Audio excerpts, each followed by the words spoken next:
अब जो भक्ति की शक्ति है वो आपको डगमग नहीं होने देगी, यहां नहीं रहने देगी, जहाज में टके रहोगे तुम।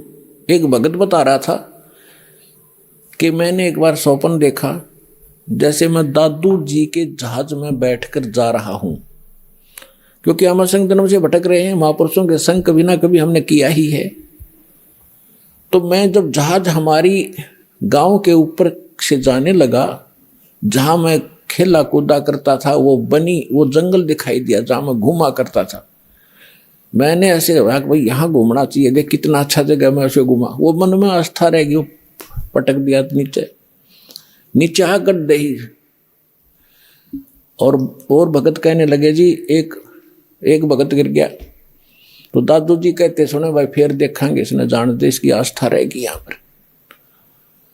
तो उस बात से भी ये प्रमाणित होता है कि ये भक्ति आपको उस जहाज में या शक्ति डाटी नहीं डटेगी, आपको टिका कर रखेगी, यहाँ से आस्था हटेगी और उसमें सहयोग मिलेगा भक्ति का। नहीं तो जीव के बस का नहीं, यहाँ से मोह हटा ले या कोई और क्रिया कर ले। भगवान की भक्ति की शक्ति आपके मन को ऐसा सथिर करेगी, आत्मा को, या मन के साथ नहीं डगेगी, मन ही डिगा कर ले जाता है, या मन से भारी बन जाएगी, अब मन से हल्की बन गया, क्योंकि भक्तिहीन हो चुके हैं हम, अपने सारे पुण्य नाश कर चुके हैं।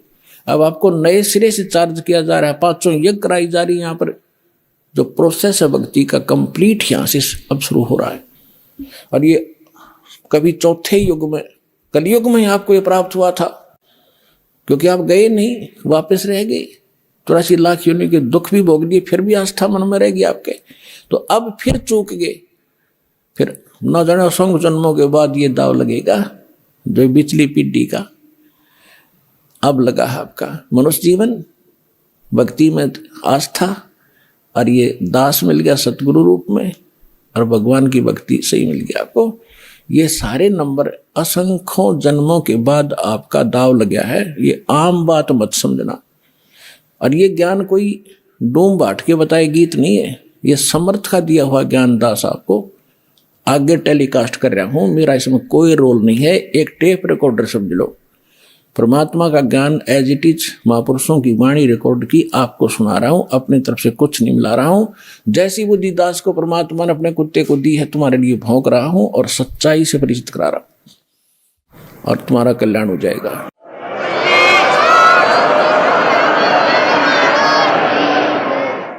और इसको दृढ़ता से मान लेना, दास जो वचन कहे उसको फाइनल समझ लेना,